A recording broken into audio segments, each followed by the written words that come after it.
안녕하세요. 정치학 연구방법론 제6강의 첫 번째 세션을 시작하도록 하겠습니다. 오늘 여러분과 논의할 내용은 써놓았습니다만 분석 모형입니다. 제목이 분석 모형 1. 싸구려 문방구 인형, 비싼 백화점 인형, 그리고 비행기 프라모델 이렇게 붙여보았습니다. 자, 이게 다 어떤 의미인지 이제 여러분과 하나하나씩 찬찬히 얘기해 보도록 하겠습니다. 기억하실지 모르겠지만 제5강에서는 우리가 이제 개념 만들기를 논의하지 않았습니까? 여러 가지 얘기를 했습니다만 가장 중요한 것은 개념은 통칙이나 이론이라는 집을 짓기 위해서 반드시 필요한 벽돌과 같다. 말을 바꿔서 통칙이나 이론을 벽돌집이라고 본다면 무엇이 필요하겠습니까? 벽돌들이 우선 필요하죠. 그리고 벽돌들이 아무리 잔뜩 쌓여 있다고 해도 소용이 없어요. 어떻게 해야 됩니까? 그 벽돌들을 서로 연결해야 되겠죠. 그러니까 개념들의 사이의 관계, 개념들 사이의 구조를 만들어야 된다는 뜻이죠. 그렇게 구조화된 모습을, 그러나 아직 확증되지 않은 모습을 우리는 모형이라고 얘기합니다. 그러니까 말을 바꿔 하자면 모형은 가설과 같아요. 그런데 아주 단순한 가설이 아니고 사실은 몇 개의 가설들이 연결되어 있는 모습, 그걸 우리는 분석 모형이라고 표현합니다. 그 얘기는 분석 모형에는 두 가지가 있을 수 있다는 얘기예요. 첫 번째, hypothetical model, 그러니까 가설 모형이 있을 수 있고, 그것이 검증된다면 우리는 그것을 confirmed model, 그러니까 검증된 모형, 이렇게 이야기하지요. 자, 하나의 예를 들어보겠습니다.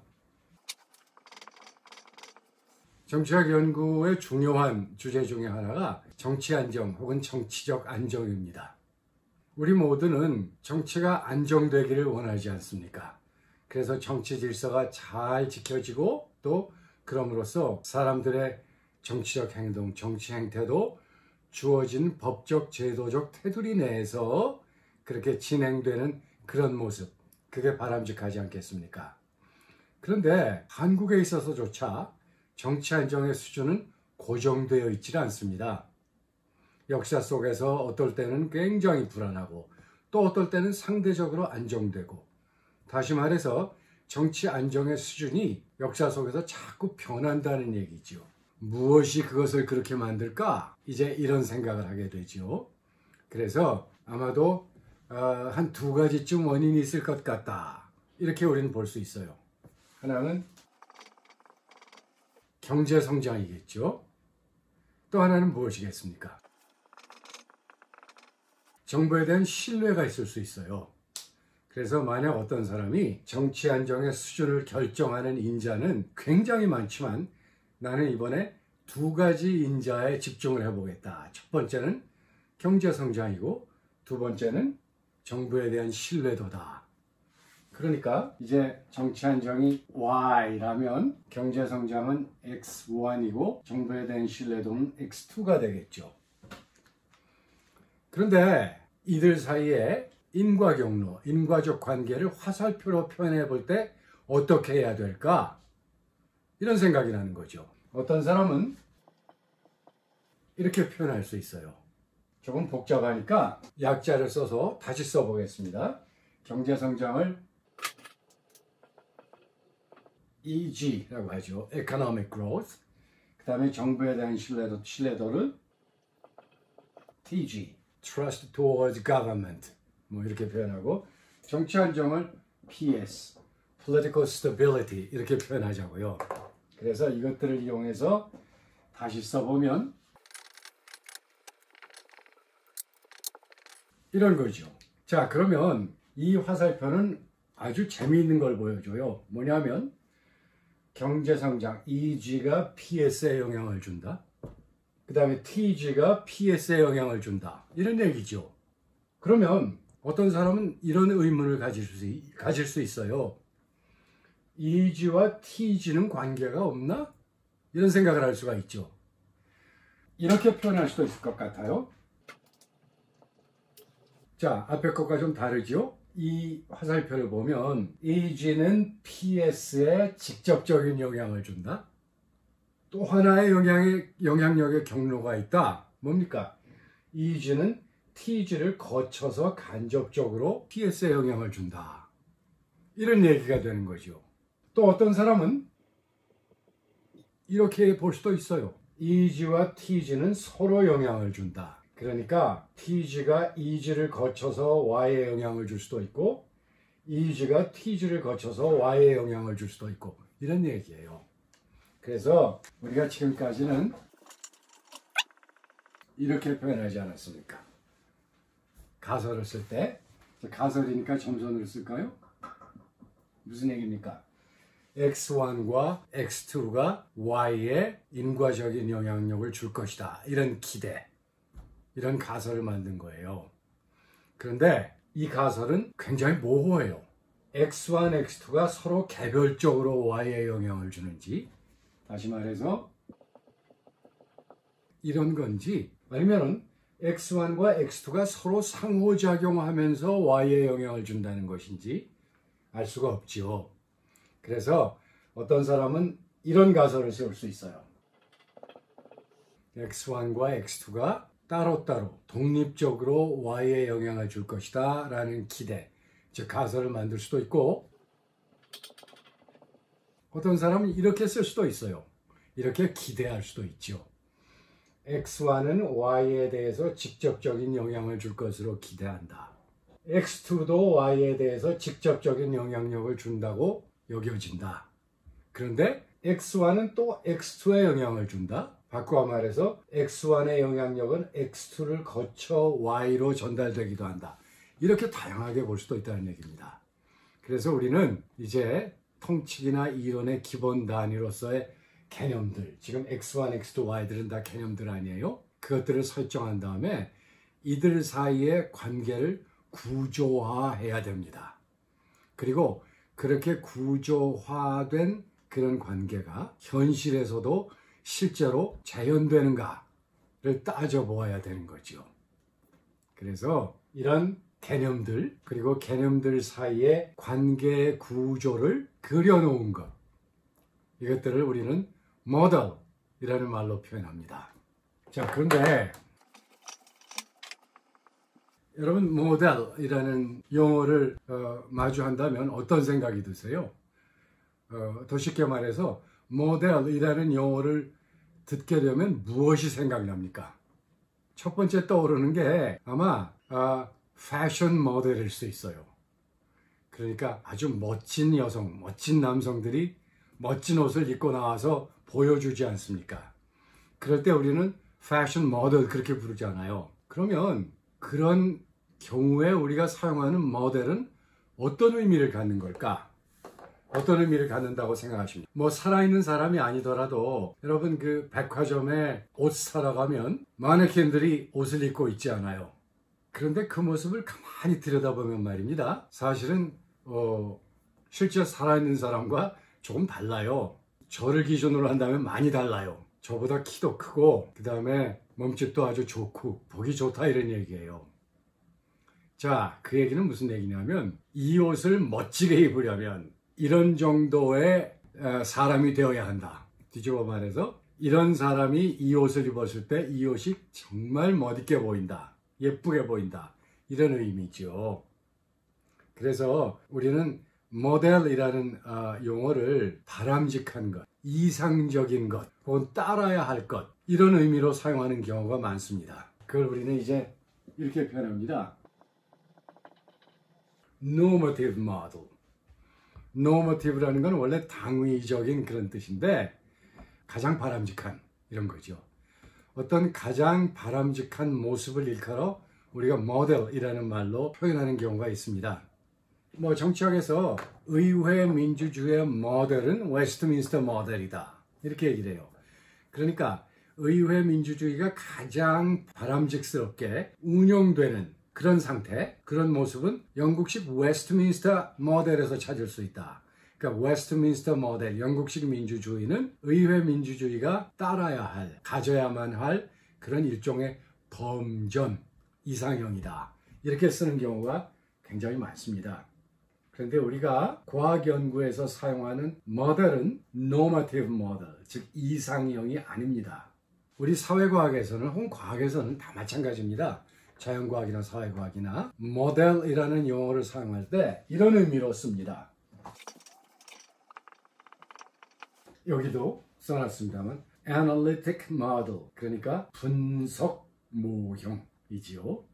도대체 분석 모형이란 무엇이고 어떤 특징과 성격을 갖고 있고 우리는 왜 애널리틱 모델을 만드느냐 혹은 만들어야만 하느냐, 더 나아가 왜 모든 과학 연구의 핵심이 모델 빌딩, 모형 만들기, 어려운 말로 모형 구축에 놓여져 있는가. 이것이 바로 첫 번째 세션, 두 번째 세션, 세 번째 세션에 거쳐서 우리가 논의할 그런 내용들입니다. 자, 이렇게 시작하죠. 저는 그 딸이 둘 있는데 제 딸들이 어렸을 때 인형 많이 사줬어요. 근데 제가 그 인형을 사주다 보니까 인형이 굉장히 여러 종류가 있더라고요. 우리 동네 해화동에 해화초등학교가 있습니다. 해화초등학교 앞에 이제 문방구가 몇 개 있어요. 그래서 그 문방구를 지나가다 보면은 인형 팔아요. 근데 굉장히 싸요. 근데 여러분, 싼 인형은 특징이 있어요. 제가 그림은 잘 못 그립니다만 뭐 이렇게 생겼는데 손톱, 발톱, 손가락이 이렇게 선으로 표시되어 있어요. 그리고 머리도 있고요. 눈, 코, 입이 있는데 깜짝 놀란 건 어떤 인형은 코가 없더라고요. 그리고 또 깜짝 놀랄 것 만한 길은 이 어설픈 인형에 또 배꼽이 있더라고요. 값이 굉장히 싸요. 그런데 또 가끔 백화점에 가면 굉장히 비싼 인형들을 팔아요. 손가락, 발가락도 다 있고 제가 기억하기는 눕히면 눈이 감겨지고 들면 눈이 떠지고 디테일이 굉장히 좋은 거죠. 그 다음에 어떤 인형은 이렇게 배를 꾹 누르면 말도 하더라고요. 뭐 엄마, 뭐 마미 이러기도 하고, 또 어떤 인형은 우유병이 있어서 거기에 물을 담아 먹일 수도 있어요. 두 개의 차이가 굉장히 크죠. 그런데 이 두 인형이 갖고 있는 의미는 뭐냐 하면 뭐겠습니까, 여러분? 사람의 모습을 재현해 놓은 거죠. 그러니까 사람이라는 reality, 현실적인 존재를 재현해 놓은 겁니다. 근데 백화점에서 파는 비싼 인형은 아주 섬세한 부분까지, 세밀한 부분까지 재현해 놓았고, 문방구에서 파는 좀 싼 인형은 그렇게 면밀하게, 정밀하게 재현해 놓지는 않았어요. 그러나 사람으로서 꼭 갖추어야 될 부분, 예를 들어 손이라든가 발이라든가 머리라든가 눈, 코, 입, 그런 것들은 재현해 놓고 있습니다. 그러니까 이런 측면에서 비싼 인형이건 싼 인형이건 무엇입니까? 바로 실제 사람을 재현해 놓은 것이죠. 다른 말로 하자면 현실 세계의 모습을 재구성해 놓은 것. 어떻게 재구성한 겁니까? 가능한 한 현실 세계의 모습, 현실 세계의 움직임과 가깝게, 특히 현실 세계를 구성하고 있는 아주 중요한 부분들을 골라서 재구성해 놓은 것, 그것들이 바로 모델이다.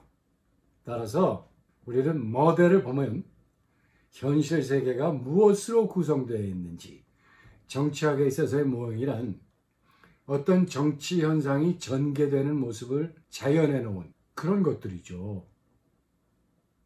아까 우리가 예를 든 것으로 돌아가 보면 정치 안정을 구성하고 있는 정치 안정의 수준을 결정하는 수많은 인자들이 있는데, 그 인자들 중에 가장 중요한 것은 뭐 경제 성장과 그리고 정부에 대한 신뢰도이고, 그들 간의 관계는 이러한 모습이다.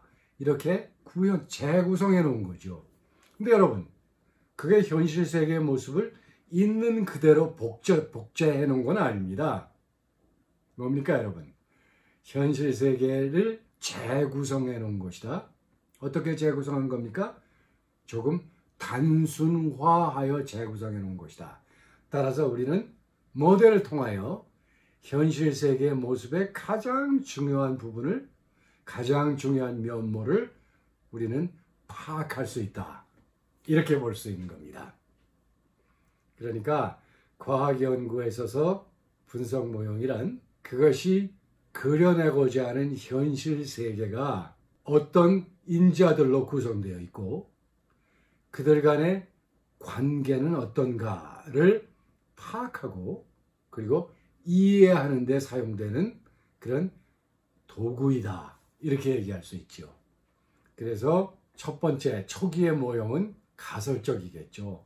아마 이 현상은 이런 인자들 때문에 형성될 거야, 생성될 거야 라는 기대를 담고 가장 중요한 인자들 뽑아서 연구자가 점선으로, 다시 말해서 그들 간의 관계에 대한 기대를 그려놓은 것이 분석 모형입니다. 물론 기대로 끝나지는 않습니다. 당연히 그러한 모형은 검증되어야 하죠. 그래서 첫 번째 세션의 결론은 분석 모형은 현실 세계의 모습, 또 어떠한 구체적인 현상이 형성되는 과정을 단순화하여 재구성해 놓은 것. 이게 바로 모형의 개념입니다. 모형의 정의. 그래서 모형을 흔히 이렇게 표현합니다. Simplification of reality. 현실의 단순화. 현실을 단순화해 놓은 그런 분석 도구. 이것을 우리는 모델이라는 말로 표현합니다.